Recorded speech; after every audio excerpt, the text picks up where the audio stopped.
When we think about money, one question comes again and again.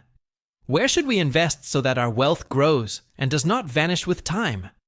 For centuries, people have trusted gold, land, or bonds as safe places for their savings.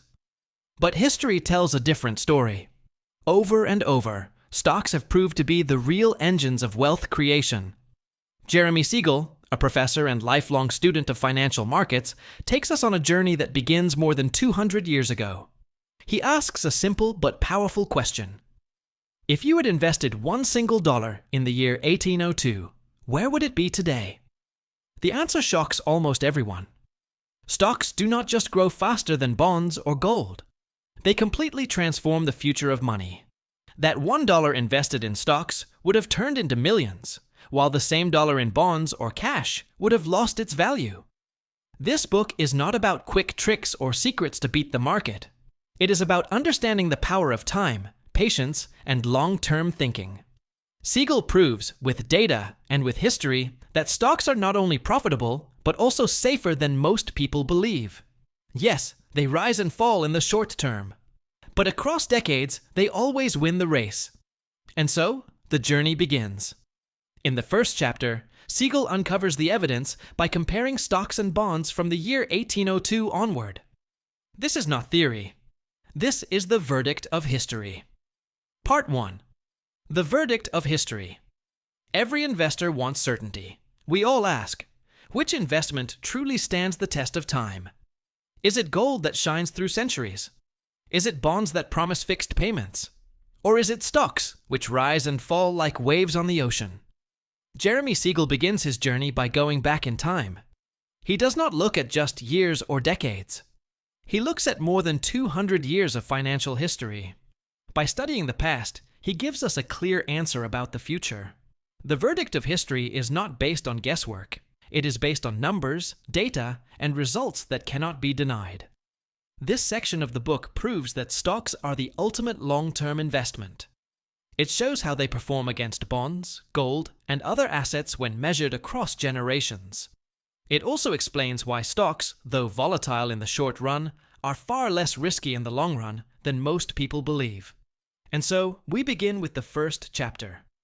Here, Siegel compares the returns of stocks and bonds since the year 1802. The results will change the way you look at investing forever. Chapter 1. Stock and Bond Returns. Since 1802, imagine going back more than 200 years. The year is 1802. You have $1 to invest. Where would you put it to grow over centuries? Jeremy Siegel takes us on a journey through history to answer this question. He studies stock markets, bonds, and other investments across generations. The results are surprising. Stocks, despite their ups and downs, have always beaten other investments in the long run. Siegel shows that bonds, while appearing safe, lose value over time. Inflation quietly eats away at the fixed payments they provide. Gold, often seen as a store of wealth, does preserve value, but does not create it. Stocks, on the other hand, do both. They grow in real terms and also provide income through dividends. From 1802 to the present, the average annual return of stocks in the United States has been about 7% after adjusting for inflation. Bonds, by comparison, return only around 2% in real terms. This may not sound dramatic, but over decades, the difference compounds into a massive wealth gap. $1 in stocks becomes millions. The same dollar in bonds may barely keep pace with the cost of living. Siegel also examines periods of war, depression, and financial crisis. Even during these turbulent times, stocks have recovered and grown. For example, the Great Depression of the 1930s wiped out many investors in the short term. Yet, those who remained invested saw their wealth rise again as the economy recovered. This proves that patience and a long-term perspective are critical in investing. The chapter also explores the psychology of investors. Short-term swings can cause fear, panic, and rash decisions. Many sell stocks at the bottom and miss the recovery. Siegel emphasizes that historical data shows markets always rebound. Trying to predict each rise or fall is nearly impossible, but holding stocks over decades produces wealth reliably. Dividends, small as they may seem, play a crucial role in building wealth. Reinvested dividends compound over time, becoming a major portion of total returns. Even when stock prices stagnate, dividends provide steady growth. This is why long-term investors benefit from holding quality stocks rather than chasing short-term gains. Siegel does not ignore volatility. He acknowledges that stocks can fall sharply in the short run. Crashes, recessions, and panics are inevitable.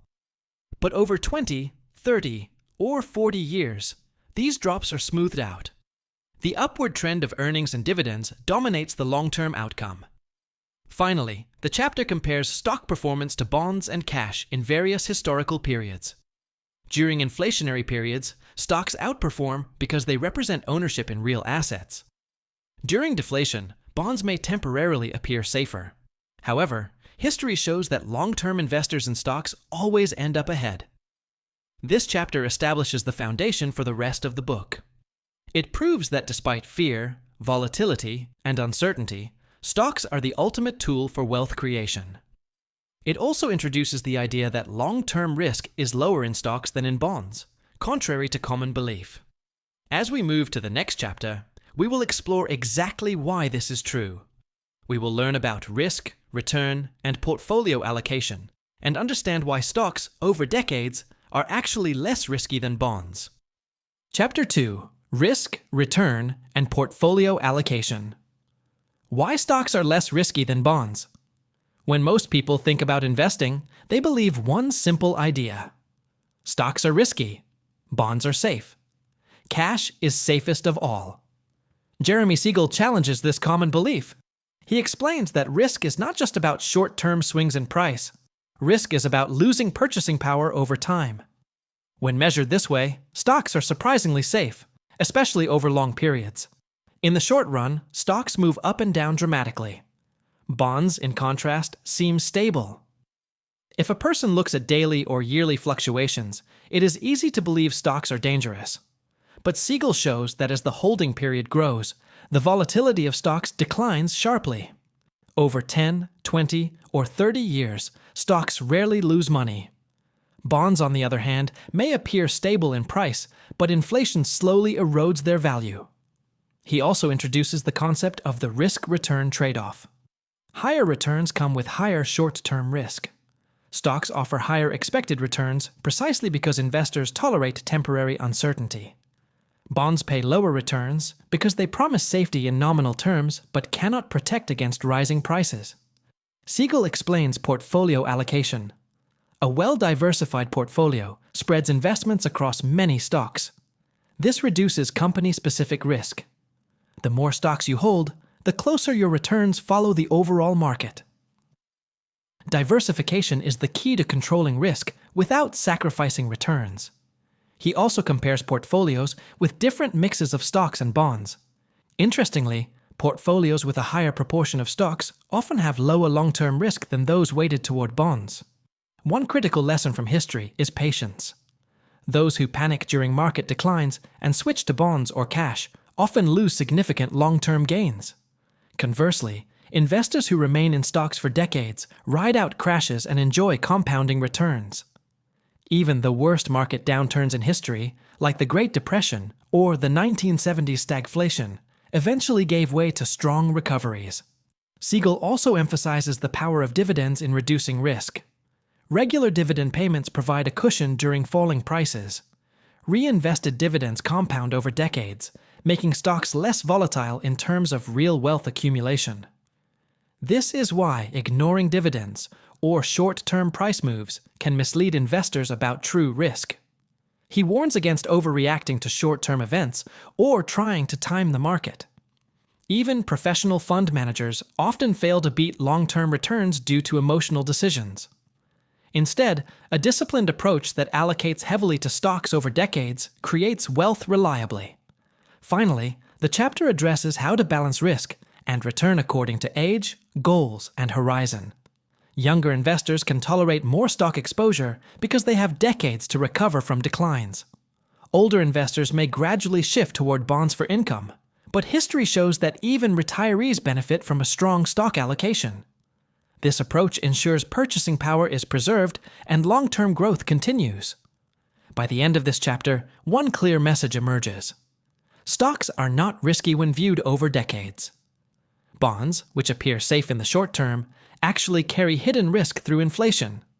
With proper diversification and patience, stocks become the safest path to long-term wealth. In the next chapter, Siegel explores the future. He examines demographics and the coming age wave to understand how population changes affect stock and bond markets in the decades ahead. Chapter 3. The Coming Age Wave. Implications for Stocks and Bonds. The world is changing, not just in technology or business, but in demographics. People are living longer, birth rates are falling, and populations are aging. Jeremy Siegel calls this the age wave, and it has major implications for investing. As large generations like the baby boomers retire, many will sell stocks to fund their retirement. A simple worry arises. Will this mass selling push stock prices down? Will retirees favor bonds over stocks, making bonds more expensive and stocks cheaper? Siegel examines decades of historical data to answer these questions. First, he reminds us that demographic shifts happen slowly. The global population is still growing, even if some countries are aging. Young generations in other regions are entering the workforce and investing in stocks. This international demand helps offset any selling pressure from retirees in developed countries. Second, Siegel notes that productivity growth continues to drive wealth creation. Even as populations age, technological progress, innovation, and increased efficiency fuel corporate profits. Stocks are claims on these profits, so their long-term value grows despite changing age structures. He also examines historical patterns of savings and consumption.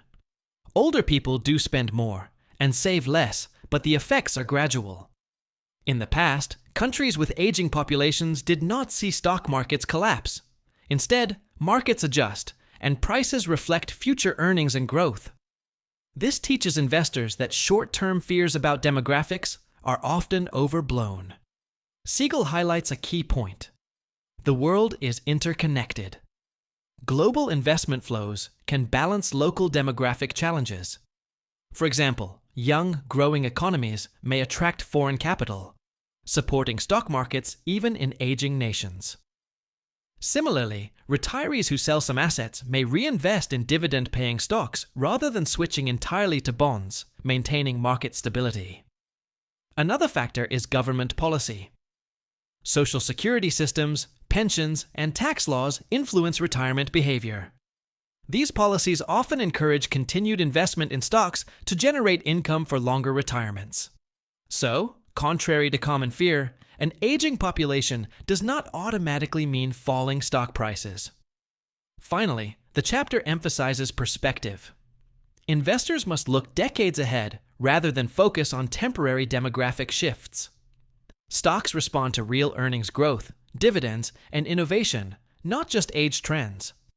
By understanding these forces, we can remain confident that stocks will continue to outperform bonds and other investments over the long term. This chapter connects history to the future. It shows that even as the world ages, stocks remain the cornerstone of wealth creation. Investors who understand demographic trends can position their portfolios wisely without overreacting to short-term fears. The next chapter builds on this idea. It examines different perspectives on stocks as investments and explains why, despite volatility, stocks are the ultimate long-term choice for building wealth. Chapter 4. Perspectives on stocks as investments. Stocks are more than numbers on a screen or pieces of paper traded in markets. They are claims on real businesses, real earnings, and real growth. Jeremy Siegel emphasizes that understanding this perspective is key to long-term success. Investors often fear stocks because they focus on short-term price swings.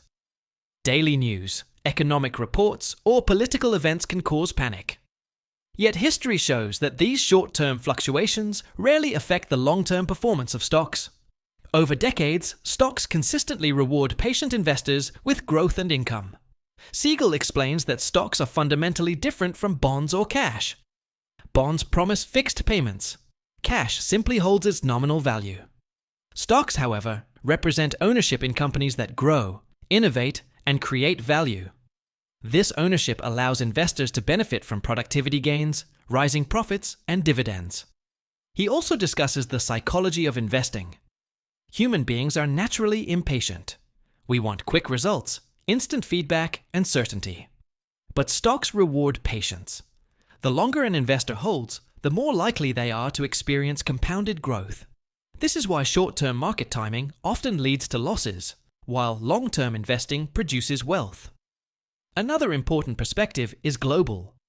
Investors sometimes limit themselves to domestic markets, missing opportunities abroad. Stocks in different countries behave differently and provide diversification. Global investing reduces risk while allowing participation in worldwide economic growth. Siegel also addresses skepticism about the stock market. Some believe that stocks are a gamble, like rolling dice. But stocks are not luck-based. They are based on earnings, dividends, and the productive capacity of companies. Over time, these fundamentals dominate any temporary irrational behavior in the market. Dividends play a central role in this perspective. They provide steady income and reduce risk by rewarding investors even when prices fluctuate. Reinvesting dividends compounds wealth and smooths out volatility. This is why Siegel calls dividends the secret weapon of long-term investing. Finally, Siegel shows that different approaches to investing, value, growth, large cap, small cap, can all succeed if held patiently. What matters is understanding that stocks are ownership in real businesses, not just paper certificates. They reflect the growth of economies, innovation, and human effort. By holding this perspective, investors can remain calm during market downturns and stay committed to long-term goals. By the end of this chapter, one clear truth emerges. Stocks are not a gamble. They are the most reliable tool for building wealth over time. Understanding them as claims on real businesses transforms fear into confidence. With this foundation, the book now moves into Part 2, Stock Returns, where Siegel explores exactly how stocks generate returns through dividends, earnings, and investor behavior. He also examines different types of stocks, taxes, and global opportunities, building on the principles established in Part 1. Part 2, Stock Returns. In Part 1, we explored history and learned why stocks are the ultimate long-term investment. We saw that despite crashes, wars, and inflation, stocks outperform bonds and cash over decades.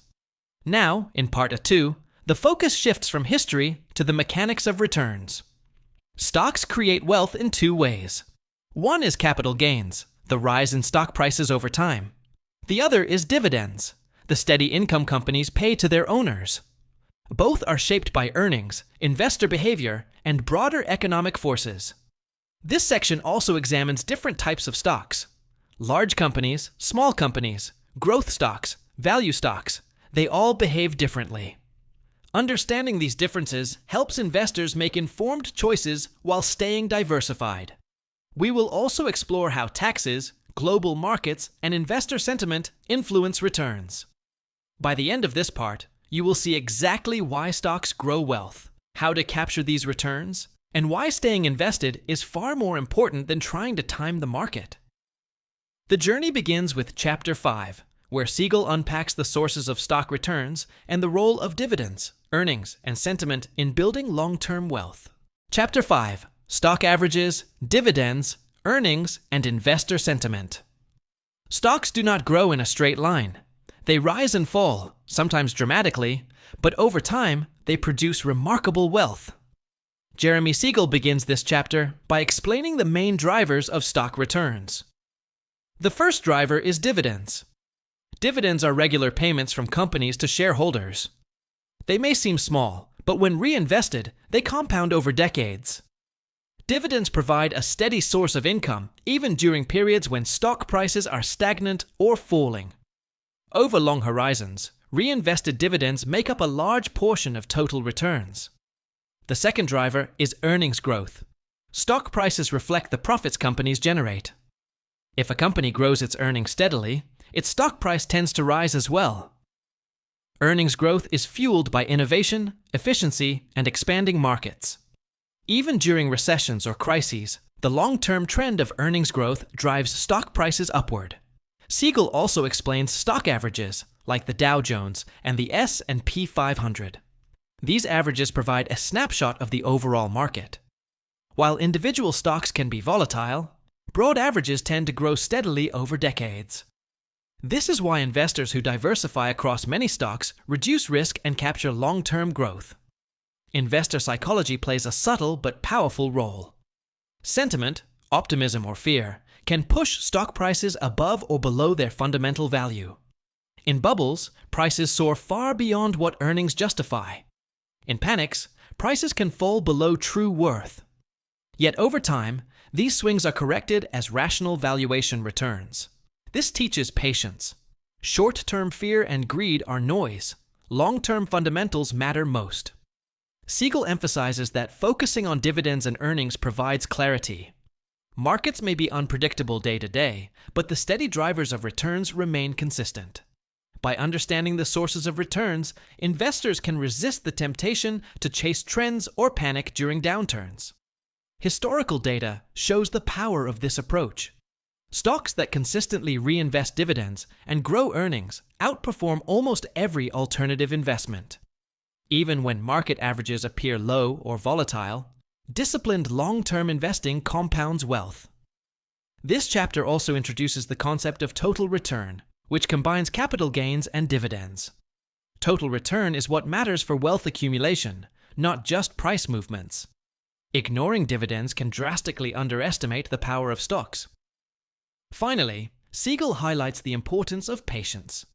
Investor sentiment may cause short-term deviations, but over decades, earnings and dividends dominate. This reinforces the core message of the book.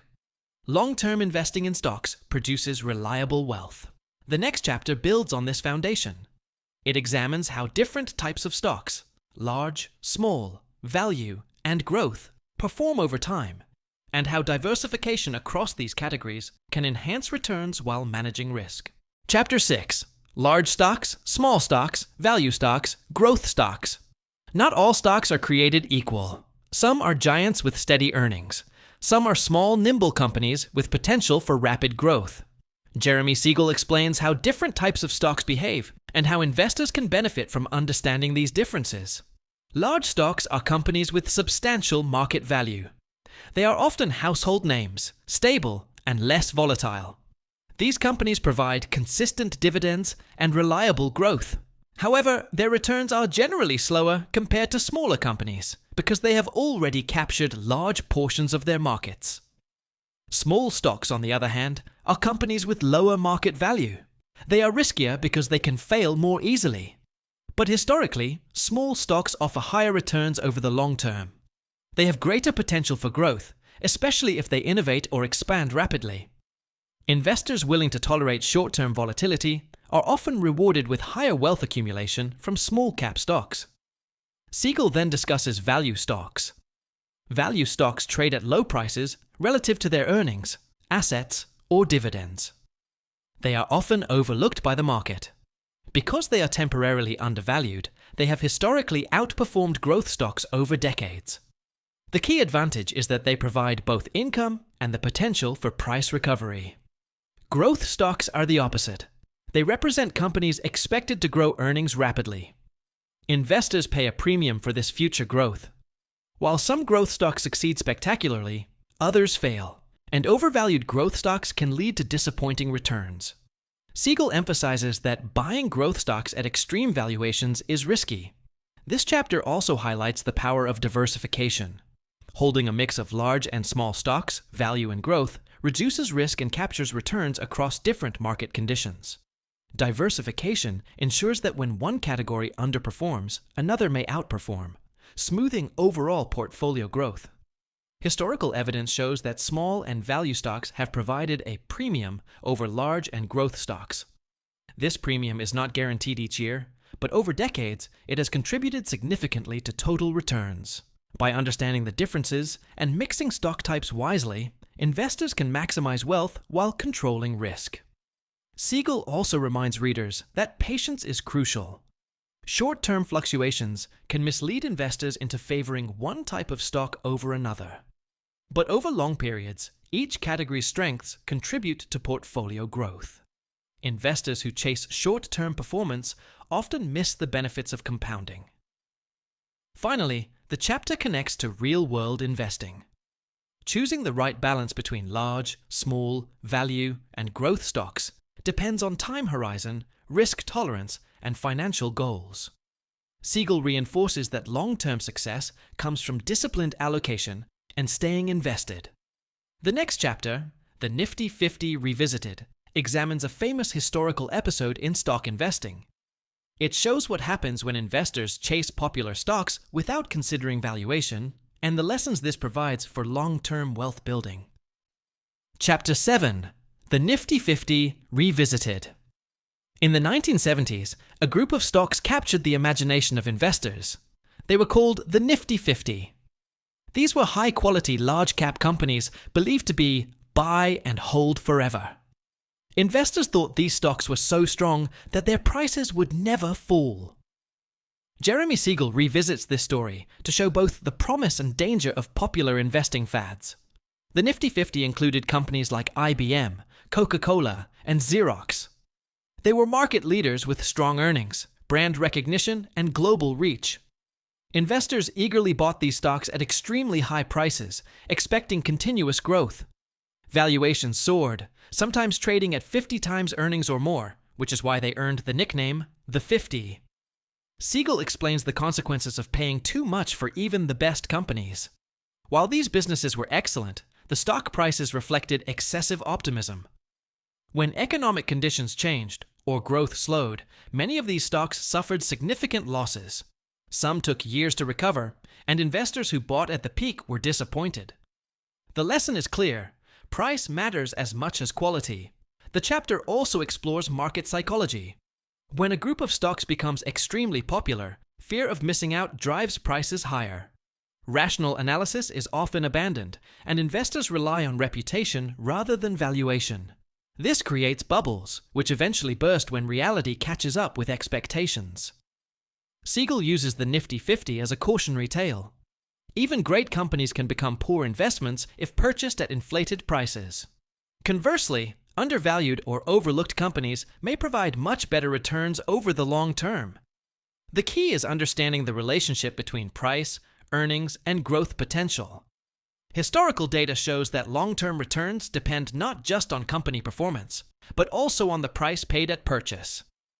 Buying overvalued stocks leads to lower or negative returns, even if the company remains profitable. This reinforces the principle of disciplined investing, focusing on fundamentals rather than hype. Siegel also emphasizes the importance of diversification. Relying solely on a few must-have stocks increases risk. Spreading investments across different industries, sizes, and valuation types reduces vulnerability to fads or market bubbles. Finally, this chapter sets the stage for understanding other factors that influence returns. Taxes, investor behavior, and global opportunities all interact with stock selection to shape wealth accumulation. By learning from past mistakes, like the Nifty 50 craze, investors can make wiser decisions and remain committed to long-term growth. The next chapter, Taxes and Stock Returns, examines how taxation affects investment outcomes. Siegel shows why understanding taxes is essential to capturing the full benefits of stock ownership over time. Chapter 8. Taxes and Stock Returns. Investing is not just about choosing the right stocks. It is also about keeping more of what you earn. Taxes quietly erode investment returns, and Jeremy Siegel shows why understanding their impact is essential for long-term wealth. Stocks generate returns in two main ways: price appreciation and dividends. Both are subject to taxation. Capital gains taxes apply when stocks are sold at a profit, and dividend income may also be taxed. Even modest tax rates can significantly reduce total wealth over decades. For example, a 10% tax on returns might not seem like much in a single year, but compounded over 30 or 40 years, it can reduce final wealth by nearly half. Siegel explains the concept of tax-efficient investing. Holding stocks for the long term allows investors to defer capital gains taxes, taking advantage of compounding. Dividends can be managed through accounts with favorable tax treatment, such as retirement accounts, to maximize net returns. He also compares the tax impact on different investment types. Bonds, which provide steady interest payments, are often taxed each year. Stocks, in contrast, allow gains to grow tax-deferred until sold. This makes stocks particularly powerful for long-term investors because taxes are delayed and compounding works more effectively. Another important point is inflation-adjusted returns after taxes. Nominal returns may appear high, but after accounting for both taxes and inflation, actual wealth growth can be much smaller. Siegel emphasizes that ignoring taxes can mislead investors about the real performance of their portfolios. The chapter also explores historical tax policies and their impact on investment behavior. High taxes in some periods discourage trading and short-term speculation. Investors who adapted by focusing on long-term stock ownership often benefited more than those who reacted to tax changes impulsively. Siegel provides practical guidance for investors. Invest for the long term, take advantage of tax-deferred accounts, and reinvest dividends to maximize growth. Be aware of the tax consequences of frequent trading and avoid making decisions based solely on minimizing taxes if it sacrifices long-term gains. Finally, the chapter reminds readers that while taxes reduce returns, stocks remain powerful wealth-building tools. Even after taxes, stocks have historically outperformed bonds, real estate, and other assets over decades. The key is to invest wisely, stay patient, and consider taxes as part of the overall investment strategy. With this foundation, the book moves on to global investing in the next chapter.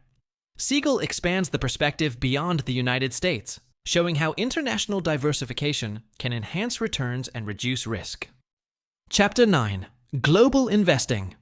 Stocks are not confined to one country. Opportunities exist all around the world. Jeremy Siegel explains why global investing is essential for long-term wealth and risk management. Investing only in domestic stocks limits potential. Different countries experience growth, recessions, and innovation at different times. By diversifying internationally, investors can capture opportunities beyond their home markets. This reduces the impact of localized economic downturns and spreads risk across various regions and industries. Global markets also provide access to faster-growing economies. Emerging markets often grow more rapidly than mature markets. While they can be more volatile, they offer the potential for higher returns. Siegel emphasizes that including international stocks in a portfolio enhances growth potential over decades. Currency fluctuations are another factor in global investing. Exchange rates can either increase or reduce returns for foreign investments. However, over the long term, gains from economic growth and dividends often outweigh temporary currency swings. Diversification across multiple currencies can help stabilize returns. Siegel also notes the importance of understanding foreign regulations, taxes, and market structures. Investors should be aware of political risks, financial reporting standards, and transaction costs. Even with these considerations, historical evidence shows that long-term global diversification improves portfolio performance. The chapter explores the history of international stock returns. Over the past century, U.S. stocks have performed strongly, but other countries have also offered impressive long-term gains. Investors who diversify globally tend to experience smoother growth and avoid over-reliance on a single market. Another important lesson is patience. International markets may lag or lead domestic markets at different times. Short-term performance varies, but a globally diversified portfolio captures long-term growth trends. Siegel stresses that consistent investment and reinvestment across markets maximize wealth. He also highlights dividend-paying international stocks. Dividends provide steady income and reduce risk, just as they do in domestic markets. Reinvested dividends from global stocks significantly enhance total returns over decades. Finally, this chapter reinforces a central theme of the book. Long-term investing is about owning productive assets, understanding historical patterns, and staying disciplined. By looking beyond borders, investors gain access to more opportunities, reduce risk, and position themselves for wealth creation. The next part of the book, The Economic Environment of Investing, builds on these lessons. Siegel examines factors like money, inflation, business cycles, and world events, showing how they shape stock and bond performance over time. Part 3. The Economic Environment of Investing. So far, we have explored stock history and how returns are generated. We have learned why stocks outperform bonds over decades, the importance of dividends, diversification, and global investing. Now, Part 3 takes a closer look at the forces that shape markets. Stocks do not exist in isolation. They respond to money supply, central bank policies, inflation, economic growth, and world events. Understanding these factors helps investors make smarter decisions and anticipate trends without trying to predict the unpredictable. This section explains how macroeconomic forces influence returns over time.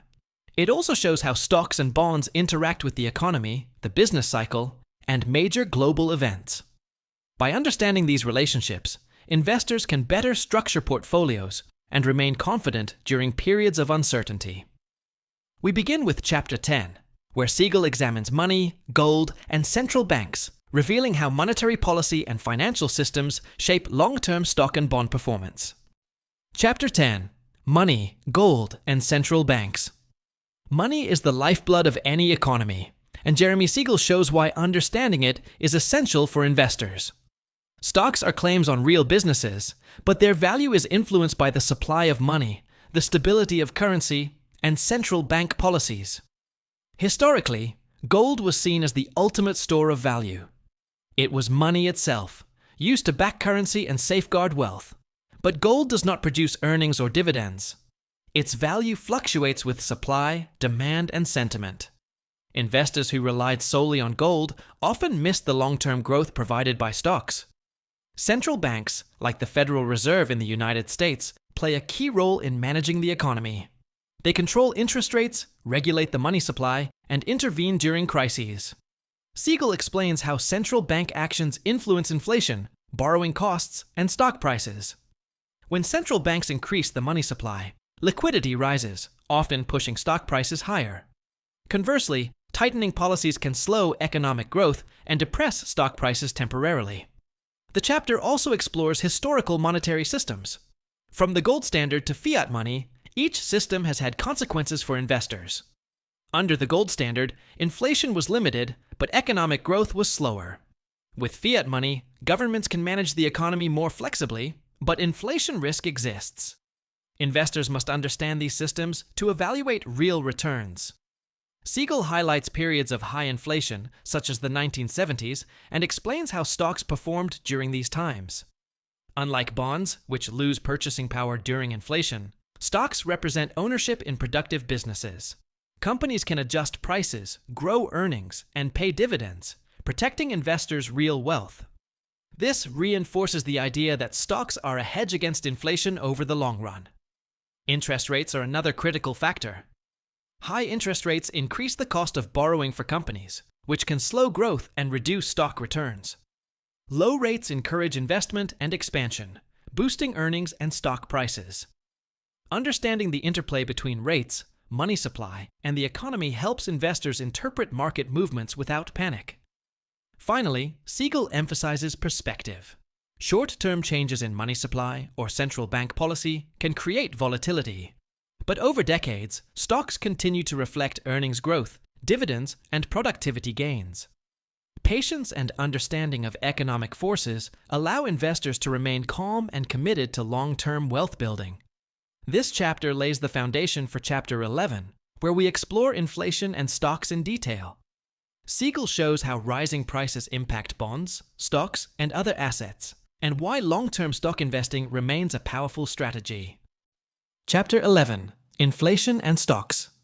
Inflation is the silent thief of wealth. Prices rise, purchasing power falls, and investments that seem safe can lose real value. Jeremy Siegel explains why understanding inflation is critical for long-term investors. Bonds, often seen as safe, are particularly vulnerable. If a bond pays a fixed interest, rising prices erode its real return. An investor may receive nominal interest, but the money buys less over time. Cash is similarly affected. Holding large amounts of money during inflation slowly destroys wealth. Stocks, however, behave differently. Stocks represent ownership in productive businesses. Companies can raise prices, grow earnings, and pay higher dividends. This ability to adjust allows stocks to act as a hedge against inflation over long periods. Historical data confirms this. Even during periods of high inflation, like the 1970s, stocks eventually outpaced rising prices, while bonds lagged far behind. Siegel also examines the relationship between interest rates and inflation. Central banks often raise interest rates to combat rising prices. Higher rates increase borrowing costs and may slow economic growth, temporarily affecting stock returns. But over decades, earnings growth and dividend reinvestment compensate for these short-term fluctuations. Another key lesson is the compounding power of dividends. Dividends grow over time, often keeping pace with or exceeding inflation. Reinvesting dividends allows investors to accumulate real wealth even in inflationary periods. Ignoring this source of return can drastically underestimate the long-term performance of stocks. Siegel introduces the concept of real versus nominal returns. Nominal returns are the numbers you see in statements. Real returns adjust for inflation, reflecting actual purchasing power. Investors who focus only on nominal gains risk overestimating their wealth. Stocks consistently deliver positive real returns, while bonds and cash often fail to keep up. He also explores historical inflation periods globally. Despite variations in inflation rates, stocks have consistently preserved wealth when held for decades. The lesson is clear: patience and long-term commitment are essential. Finally, Siegel emphasizes perspective. Short-term inflation scares may trigger panic selling or overreaction. But investors who understand the long-term resilience of stocks remain confident. Inflation is not the enemy. Failing to invest for the long term is. The next chapter, Stocks and the Business Cycle, builds on this idea. It examines how economic expansions and contractions affect corporate earnings, stock prices, and investment strategy over time. Chapter 12, Stocks and the Business Cycle. The economy moves in cycles. Periods of expansion are followed by recessions, and then growth resumes. Jeremy Siegel explains how understanding these business cycles helps investors interpret stock market behavior and make better long-term decisions. During expansions, companies grow earnings, hire more employees, and invest in new projects. Stock prices generally rise as investors anticipate higher profits. Optimism is high, and confidence drives market gains. But expansions do not last forever. Eventually, growth slows, overproduction occurs, and inventories pile up. Recessions follow, marked by slower economic activity, layoffs, and reduced corporate profits. Stock prices often fall in response, creating fear and uncertainty. Investors who panic and sell during these periods risk missing the recovery. Siegel emphasizes that these downturns, while uncomfortable, are natural and temporary. He also explains how different sectors respond to the cycle. Cyclical industries, like manufacturing and construction, thrive in expansions but struggle in recessions. Defensive sectors, such as utilities, healthcare, and consumer staples, tend to perform steadily regardless of the cycle. Diversifying across sectors helps smooth returns and reduces exposure to economic fluctuations. Siegel examines historical stock returns across multiple cycles. Despite short-term volatility, stocks have consistently provided positive long-term returns. Recoveries after recessions often generate strong gains, rewarding patient investors. This reinforces the core message: time in the market matters more than timing the market. Interest rates and inflation also interact with the business cycle. During expansions, central banks may raise rates to prevent overheating. Higher rates can slow growth and temper stock gains. During recessions, rate cuts stimulate borrowing and investment, supporting stock recovery. Understanding these interactions helps investors anticipate trends without reacting impulsively. Another lesson is valuation during different phases. Stocks may appear expensive in booms and cheap in busts. Siegel emphasizes buying quality stocks when they are undervalued and holding through expansions, rather than trying to predict every market turn. Finally, the chapter highlights the psychological aspect of the cycle. Investors often react emotionally to market swings, buying in euphoria and selling in panic. Disciplined, long-term investors avoid this trap by focusing on fundamentals, earnings, dividends, and growth potential. The next chapter, World Events. that impact financial markets expands the view beyond the economy. Siegel explores how wars, oil shocks, political changes, and global crises influence stock and bond returns, showing why awareness of history is crucial for long-term investing. Chapter 13: World Events That Impact Financial Markets. Financial markets do not exist in isolation. Wars, political upheavals, natural disasters, and global crises can influence investor behavior and asset prices. Jeremy Siegel explains how understanding the impact of world events helps investors maintain perspective and make rational decisions. Historically, markets have reacted dramatically to major events. Wars create uncertainty, disrupt trade, and raise government spending. Oil shocks increase production costs and slow economic growth.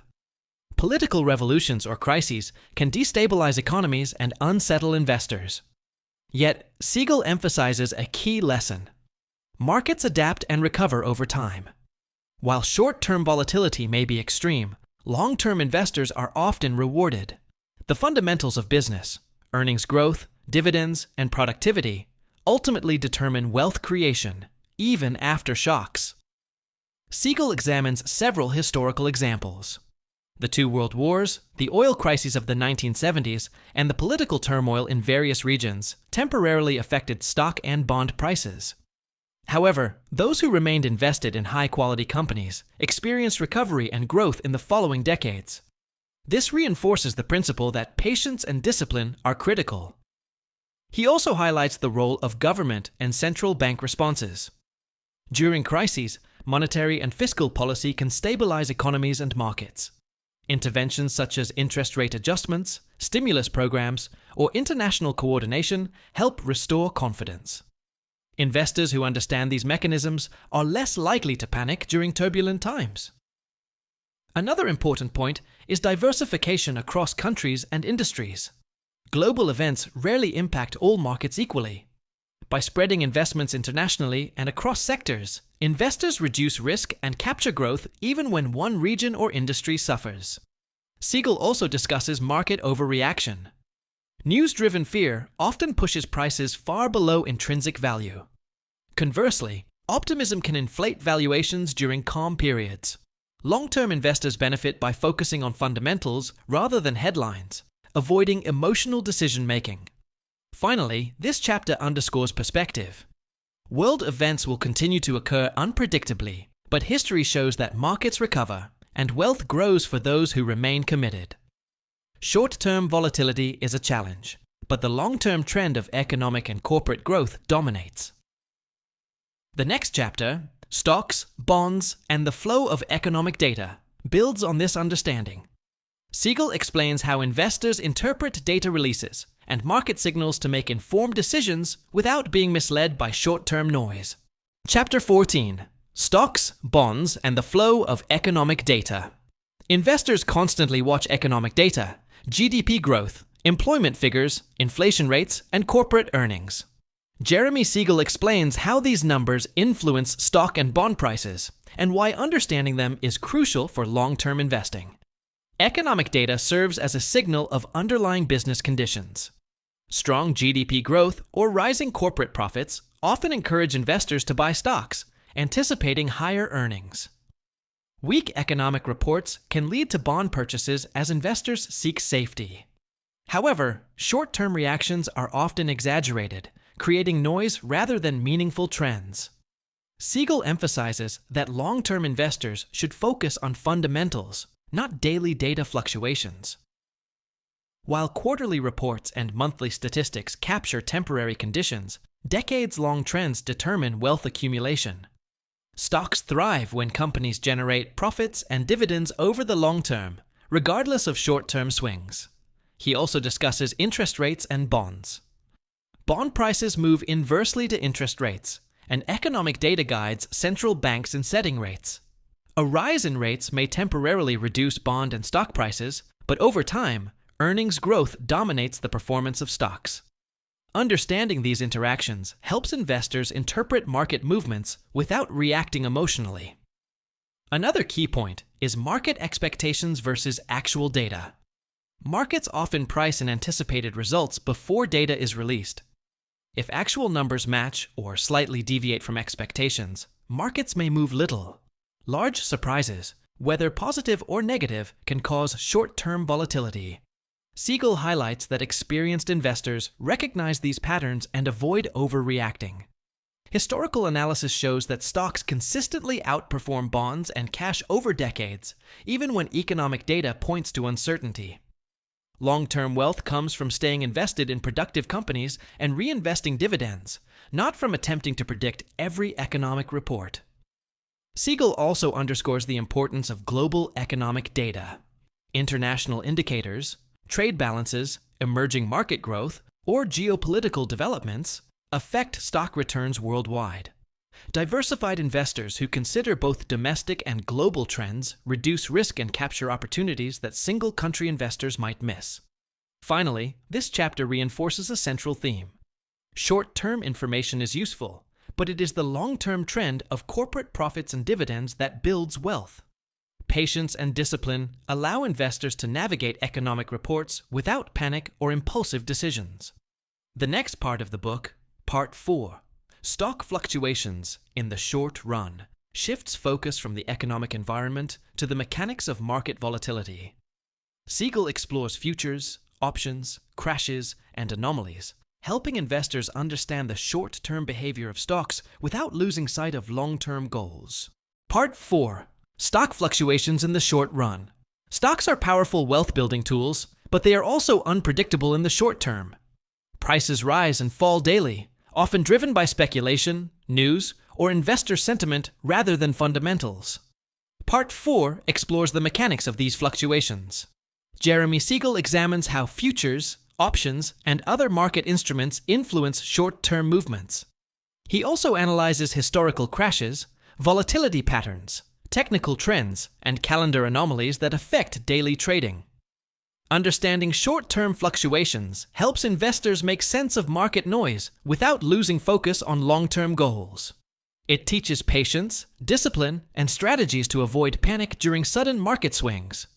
We begin with Chapter 15, which explores stock index futures, options, and spiders, showing how modern financial instruments can amplify or dampen market movements. Chapter 15, Stock Index Futures, Options, and Spiders. Modern markets are full of tools designed to manage risk and speculate on price movements. Jeremy Siegel explains how futures, options, and ETFs like spiders influence short-term stock fluctuations. Stock index futures are contracts to buy or sell an index at a future date. They allow investors to hedge portfolios against potential losses or to speculate on market direction. While they can provide protection, futures also amplify risk if used recklessly. Siegel emphasizes that these instruments do not change the long-term fundamentals of stocks, but can create short-term volatility. Options give investors the right, but not the obligation, to buy or sell stocks at predetermined prices. They are used to manage risk or profit from expected price movements. Options can be complex, and their leverage can magnify gains and losses. Many investors focus too much on short-term price swings, forgetting that stock ownership over decades produces real wealth through dividends and earnings growth. Siegel also discusses ETFs, especially spiders, which track major stock indices. These products make index investing more accessible and provide liquidity to markets. While they simplify investing, they can increase correlations between stocks, amplifying market swings during periods of stress. The chapter examines historical examples. In the 1980s, derivatives and futures began influencing price behavior more visibly. Events like large sell-offs or margin calls sometimes triggered temporary panics, even when fundamentals remained strong. Investors who understood the mechanics of these instruments avoided emotional reactions and stayed focused on long-term growth. Another important point is the difference between short-term trading and long-term investing. Speculators use futures and options to profit from daily fluctuations. Long-term investors use them primarily for hedging. Siegel warns against confusing speculation with investing, reminding readers that the power of stocks lies in compounding dividends and earnings over decades. Finally, the chapter highlights the importance of understanding risk. While derivatives can manage risk, they can also amplify losses for those who misunderstand them. Patience, knowledge, and discipline remain the best tools for navigating market swings. The next chapter, Market Volatility and the Stock Crash of October 1987, explores a real-world example of extreme short-term fluctuations and the lessons investors can learn from sudden market crashes. Chapter 16, Market Volatility and the Stock Crash of October 1987. The stock market can change rapidly, sometimes without warning. Jeremy Siegel examines the crash of October 1987, also known as Black Monday, to illustrate the nature of short-term volatility and how investors should respond. On October 19, 1987, stock markets around the world fell dramatically. The Dow Jones Industrial Average dropped over 22% in a single day. Investors panicked, selling shares indiscriminately. Many wondered if the financial system was collapsing. Siegel explains the causes of the crash. Program trading, which used computers to automatically sell stocks when prices fell, amplified declines.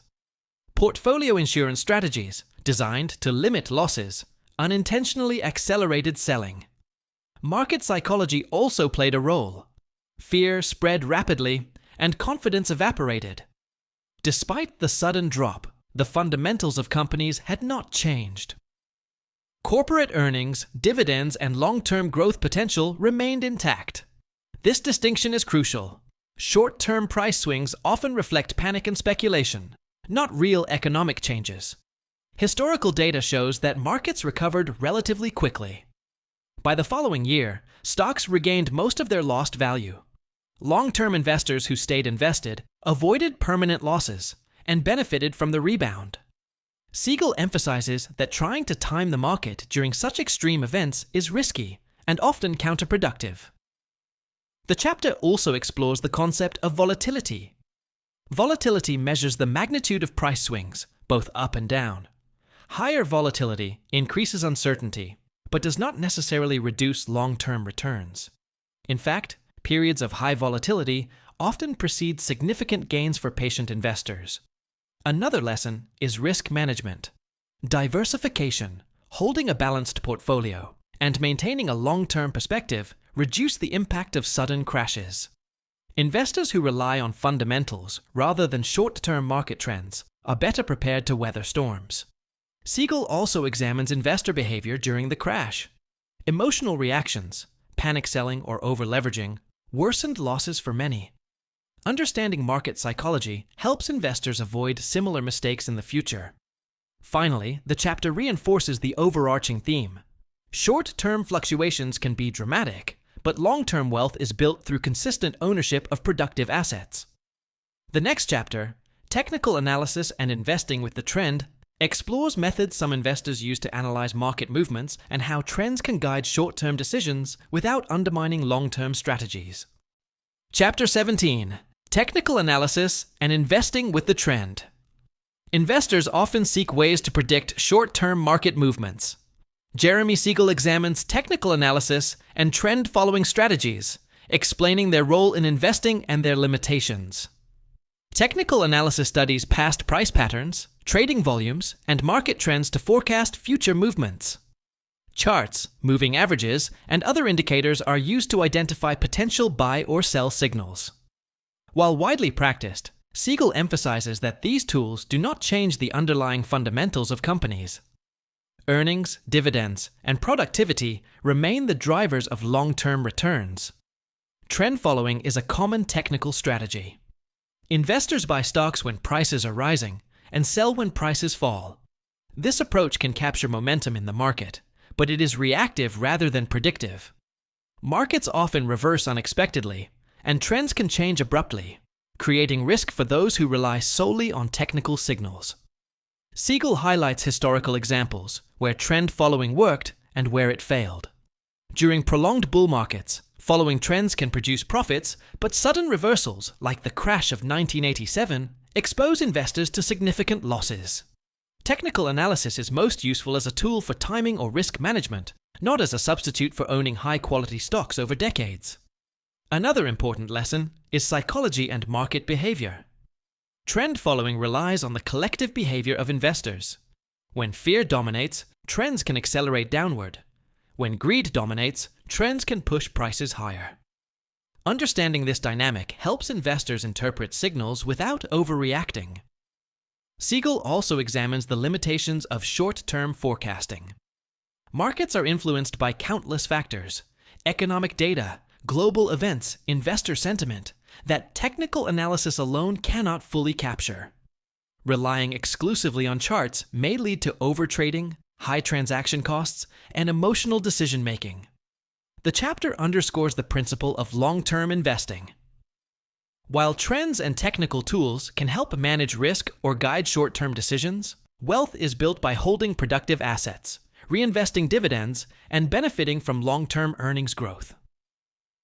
Patience, discipline, and focus on fundamentals outweigh the allure of market timing. Finally, Siegel connects these lessons to broader market behavior. Short-term strategies may reduce risk or exploit temporary momentum, but they cannot replace the compounding power of long-term stock ownership. The next chapter, Calendar Anomalies, explores recurring seasonal patterns in the market and whether investors can use them to enhance returns without losing sight of long-term goals. Chapter 18, Calendar Anomalies. Some investors look for patterns in the stock market that repeat at certain times of the year, month, or week. Jeremy Siegel explores calendar anomalies, these recurring trends, and evaluates whether they can be used to improve returns. One well-known anomaly is the January effect. Historically, small-cap stocks often perform better in January than in other months. This is sometimes attributed to tax loss selling in December and reinvestment in the new year. Another anomaly is the weekend effect, where stocks tend to show lower returns on Mondays and higher returns on Fridays. Siegel examines these patterns carefully. While they are statistically observable, their practical significance is limited. Markets adapt, and as more investors try to exploit these anomalies, the advantage tends to disappear. Relying too heavily on calendar effects can lead to overtrading and unnecessary transaction costs. The chapter also discusses the turn-of-the-month effect, where stocks may rise in the last few days of one month and the first few days of the next. Similarly, some investors watch holiday effects, observing that markets sometimes rise before major holidays. Siegel emphasizes that while these patterns exist in historical data, they are not reliable predictors for future gains. Another lesson is the risk of chasing patterns. Focusing on minor anomalies can distract from the core principles of investing: buying high-quality stocks, holding them for the long term, and reinvesting dividends.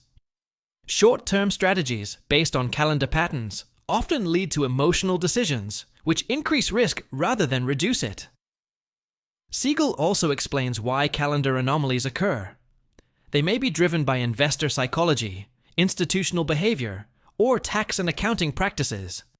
But the key takeaway is that these factors influence short-term movements, not the fundamental drivers of long-term wealth. Historical data shows that ignoring these minor patterns and focusing on broad trends has consistently produced better outcomes.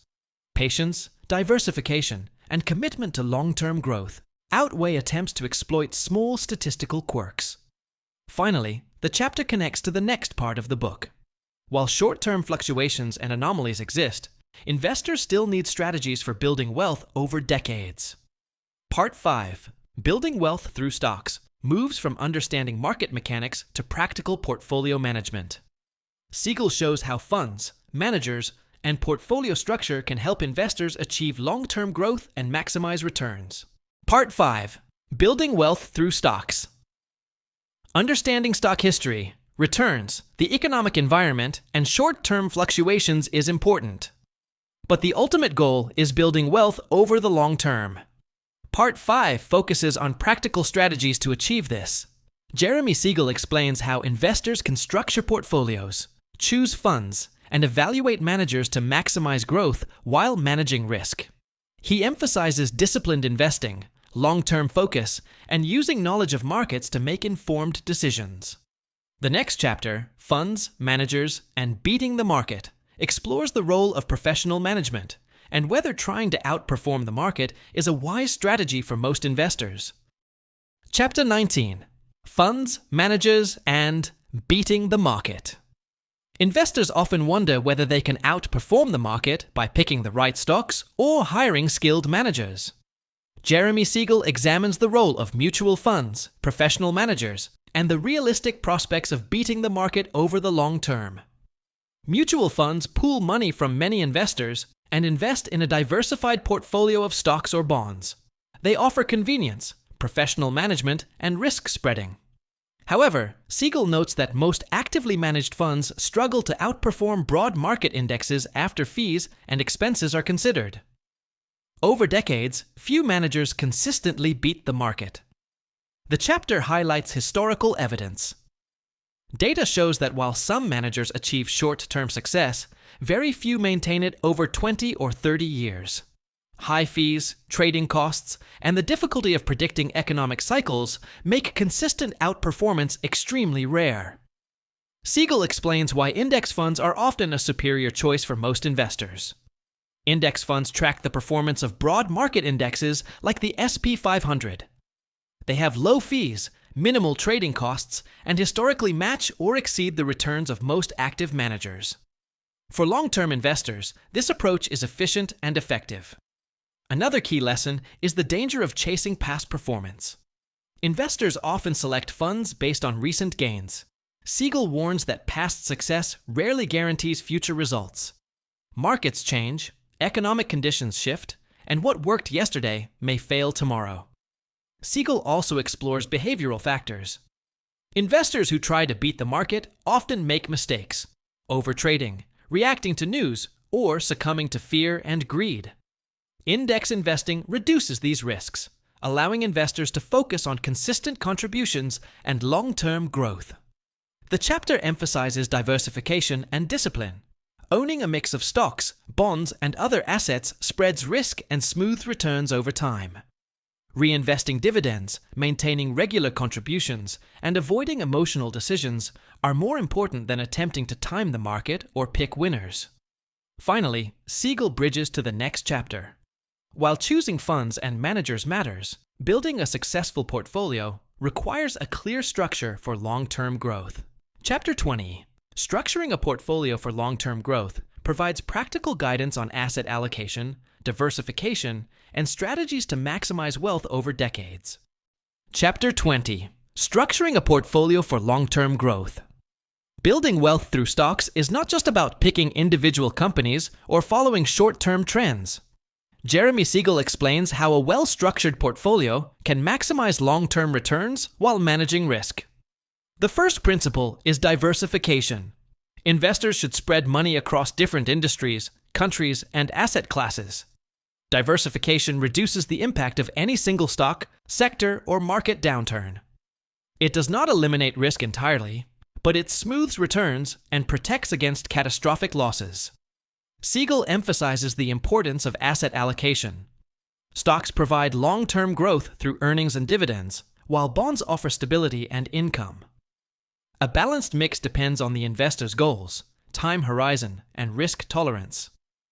Younger investors may hold more stocks for growth, while older investors gradually increase bonds to reduce volatility.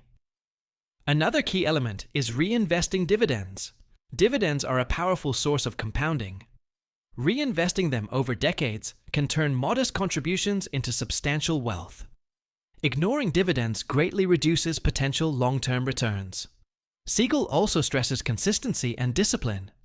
Regular contributions, staying invested through market cycles, and avoiding emotional reactions are critical. Trying to time the market or chasing hot stocks often results in poor performance. Long-term success depends on patience and commitment to fundamentals. He discusses international diversification as well. Global markets offer growth opportunities beyond the domestic economy. Investing in foreign stocks and bonds reduces concentration risk and captures returns from emerging and developed markets worldwide. Siegel introduces the concept of risk-adjusted returns. Investors should consider both potential gains and the volatility of their portfolio. A portfolio that grows steadily with manageable risk often outperforms one that is highly volatile, even if short-term gains are tempting. Finally, the chapter highlights the importance of reviewing and rebalancing. Over time, asset values shift, changing the original allocation. Periodic rebalancing ensures the portfolio remains aligned with goals and risk tolerance. This disciplined approach helps maintain growth potential while controlling risk. In conclusion, Siegel reinforces the book's central message. Stocks are the most reliable vehicle for building wealth over the long run.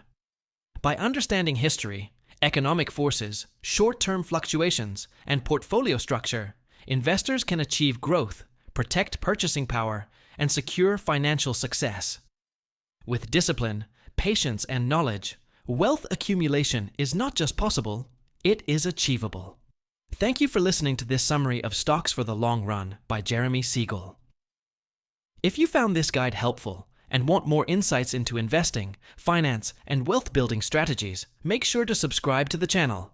Hit the notification bell so you never miss an update. Stay patient, stay disciplined, and let your investments grow over the long run.